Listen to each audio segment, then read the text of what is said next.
10 of Richard Boone's stories that seem made up but aren't. He was a descendant of the brother of Daniel Boone. He left Stanford to pursue a career as a painter. During World War II, he served as a Navy tail gunner on 3 aircraft carriers flying combat missions. He went to acting school after the war to learn how to write better dialogue for his short stories rather than to perform. He never looked back after he stumbled into performing. In less than 10 years, he became the highest paid person on television, portraying a gunfighter in 1870 San Francisco who ate fine French cuisine, played chess, and quoted Shakespeare. Star Trek's creator Gene Roddenberry began his career as a screenwriter. Then, at the height of his fame, he walked away, left Hollywood for Hawaii, declined the lead role in Hawaii 5, relocated to Florida, painted, smoked up to 100 cigarettes a day, and passed away at the age of 63 from throat cancer. The industry that he had once controlled had mostly forgotten him. Richard Boone was his name. And you were familiar with that face, the broken nose, the deep growl of a voice, and the eyes that could change from warmth to menace with a single breath if you watched television between 1957 and 1963. The most peculiar aspect is that the role that gave him immortality nearly went to someone else. And in a manner reminiscent of Hollywood legend, Boone got it. These are the stories that have been recorded.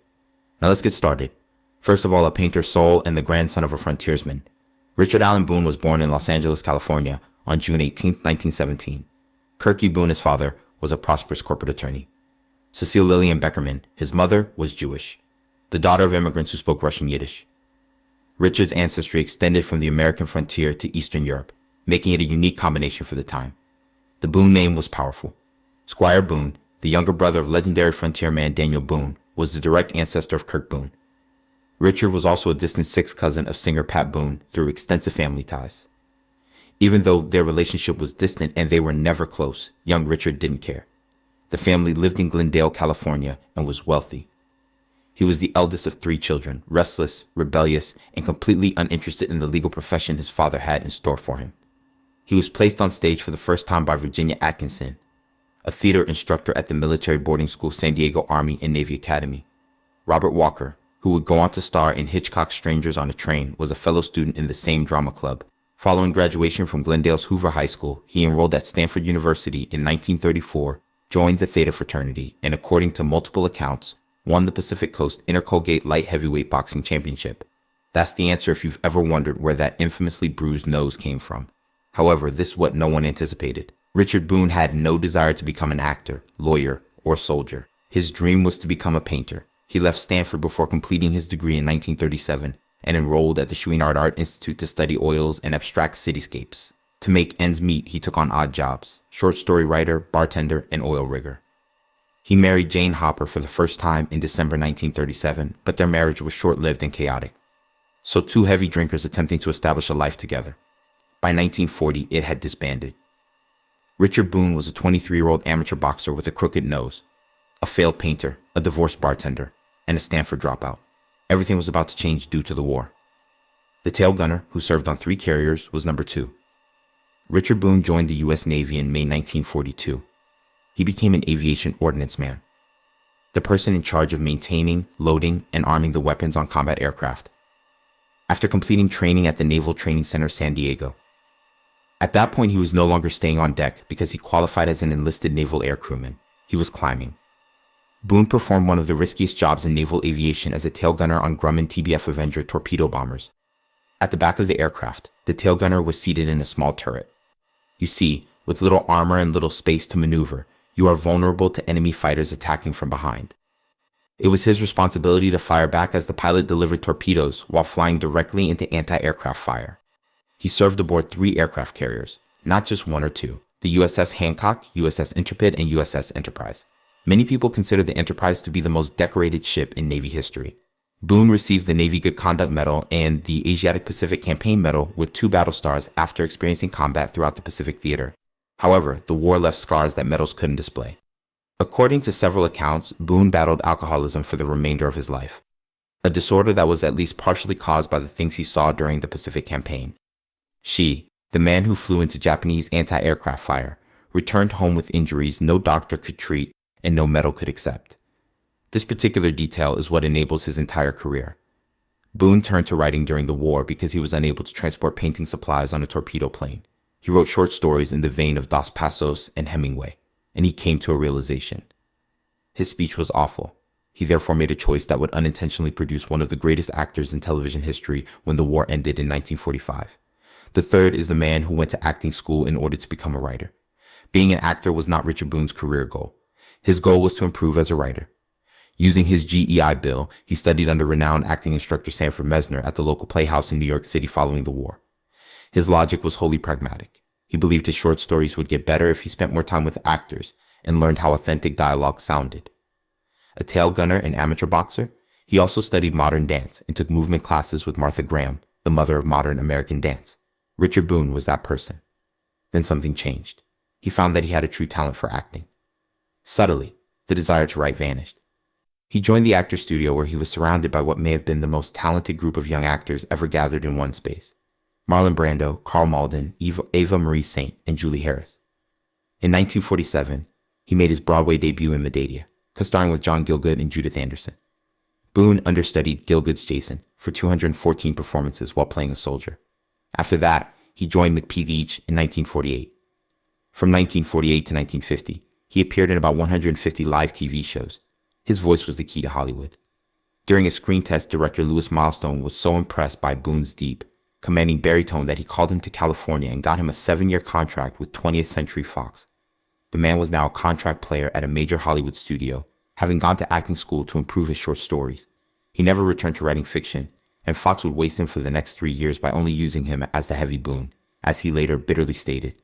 I only played dirty men at 20th Century Fox for 3 years. Why? I rarely had time to shave.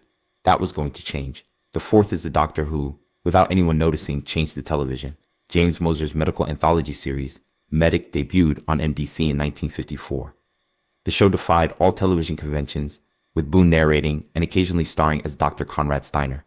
It showed procedures with clinical accuracy that made network executives perspire, and it was filmed inside real hospitals with real doctors and medical equipment.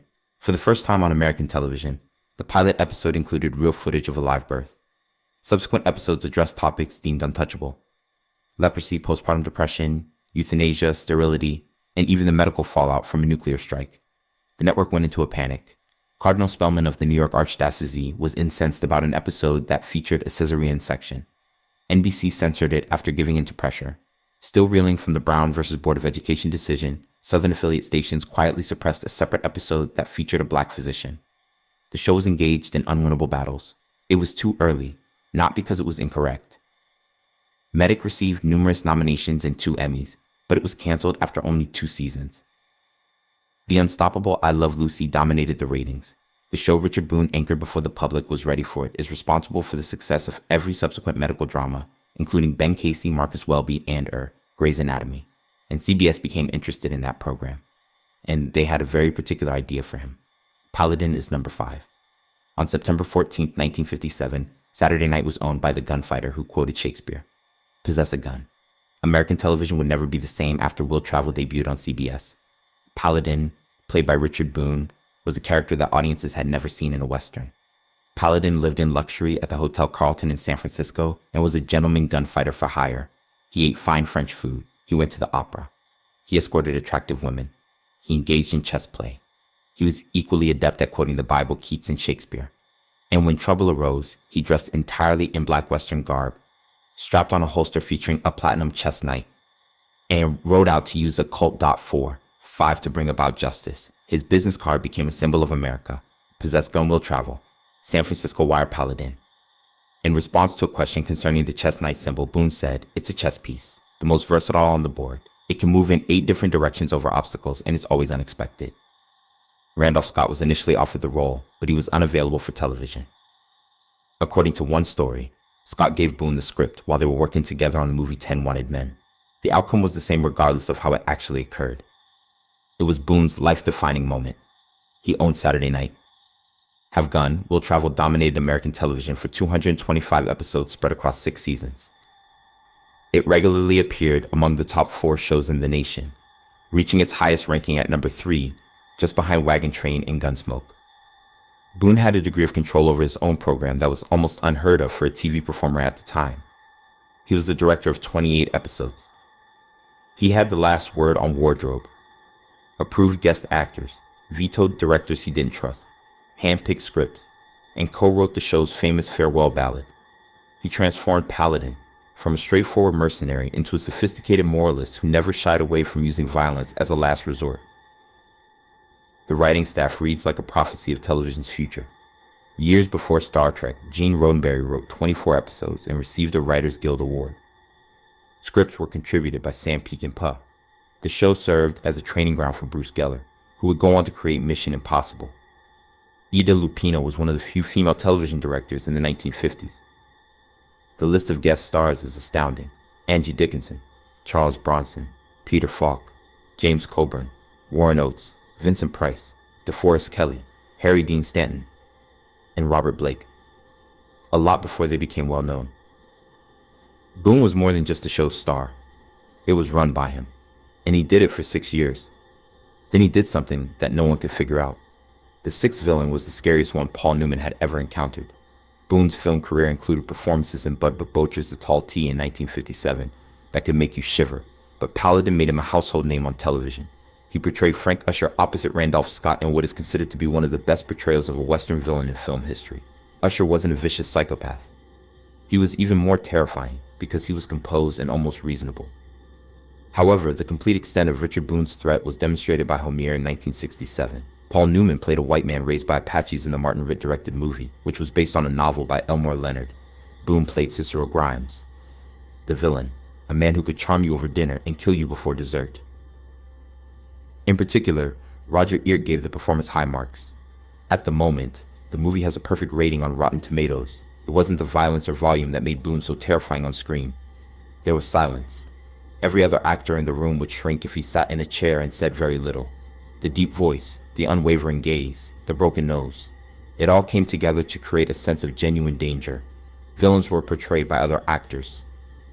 So Boone just took up the space. The camera took care of the rest. He starred alongside John Wayne in 3 movies. The Shootist 1976, Big Jake 1971, and The Alamo 1960. Wayne's last movie.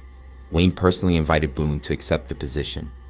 By a well-known story from The Alamo, Wayne responded by having a brand new Rolls-Royce delivered to Boone's driveway after Boone refused to pay him, because he knew Wayne was overstretched financially. Various versions of the story have been told. According to some accounts, it was just the leather coat Boone wore in the movie, but either way, it shows how much the two men respect one another. As gang leader John Fane in Big Jake, Boone gave one of the best villain speeches in movie history. He was a cold-blooded threat, so real that you forgot he was acting.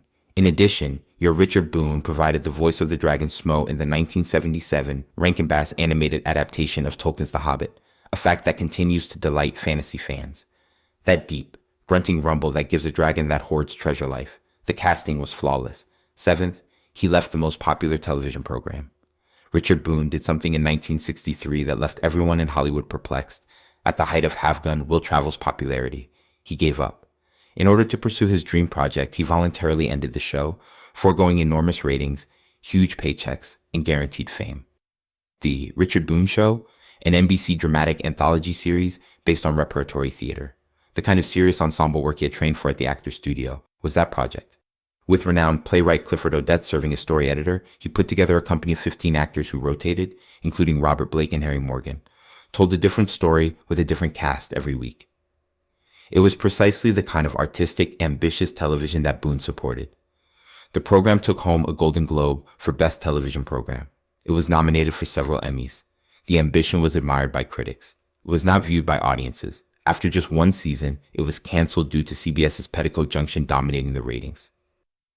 Boone responded bluntly when asked if he regretted leaving Paladin behind.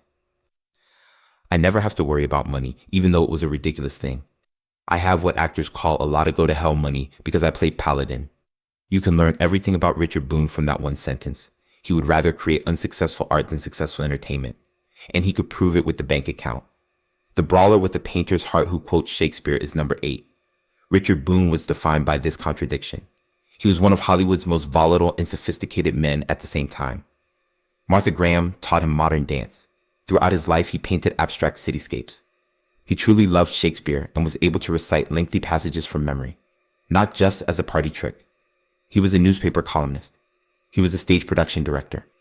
He taught acting at Flagler College in Florida and at the local playhouse in New York, where, in a cruel turn of events, he temporarily took the place of his own mentor, Sanford Meisner, who was receiving treatment for throat cancer.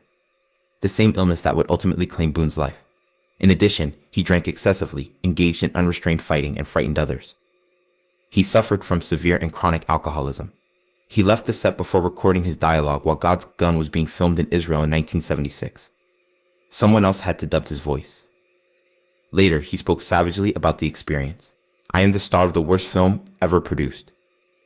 The director is Italian and the producer is Israeli, but neither of them speaks. Luckily, the director is deaf in both ears, so it makes no difference." His later career was severely harmed by the drinking, according to several sources. Directors were hesitant to employ him. Leading roles became scarce. To keep himself occupied, the man who used to personally choose every script, director, and guest star for the third most popular show in America started taking jobs in low-budget European productions. The intellectual fire, however, never went out. He continued to paint. He continued to read Shakespeare. He continued to instruct aspiring actors. Martha Graham danced with the boxing champion, the abstract painter with a tail gun. Over dinner, the TV cowboy quoted Keats. "No one believed him when he said, 'I don't know how anyone could do that to me. Everyone knows I'm a honey bear.'" The ninth. From Florida to Hawaii.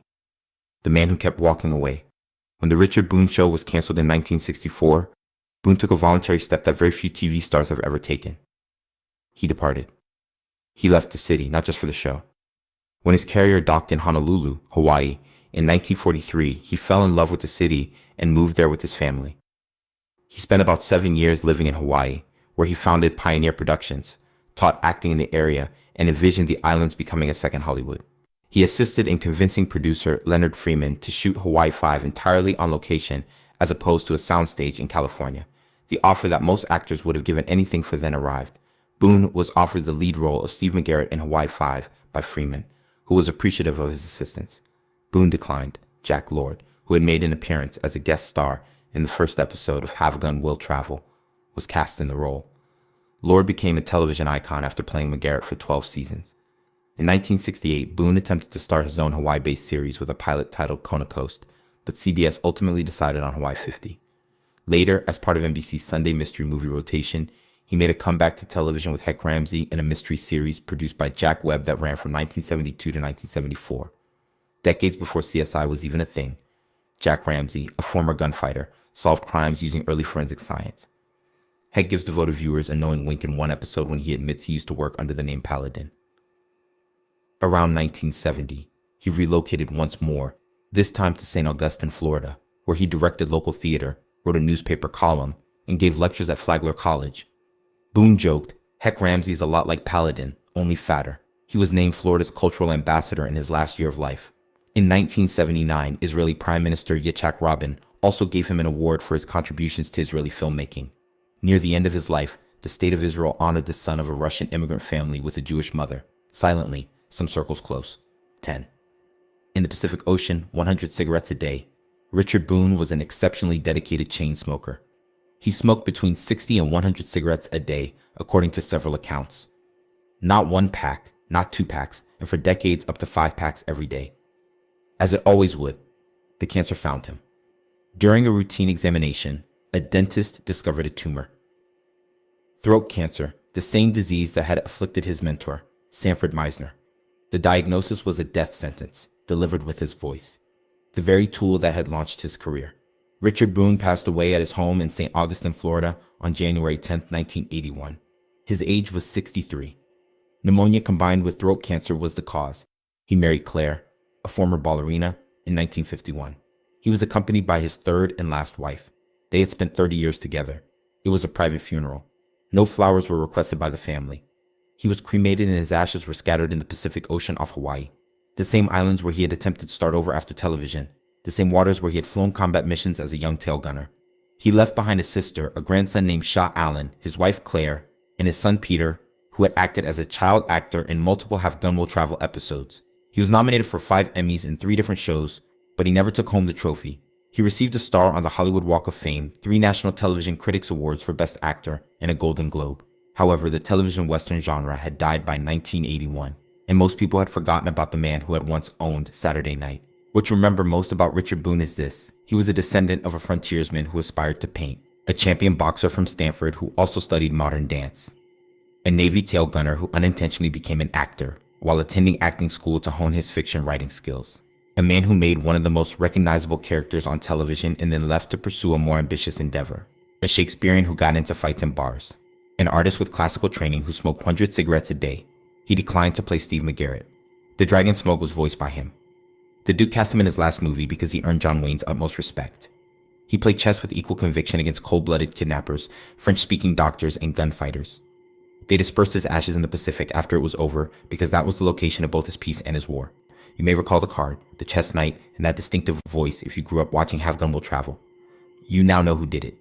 The Shakespeare scholar, the brawler, the painter, the tail gunner, and the honey bear who scared everyone but said he had no idea how. Which tale caught you off guard the most? Martha Graham and the boxing champion who danced together. The enrollment in acting school that was never meant to become a career in acting. The Rolls Royce from John Wayne, the Daily 100 Cigarettes? Tell us in the comments.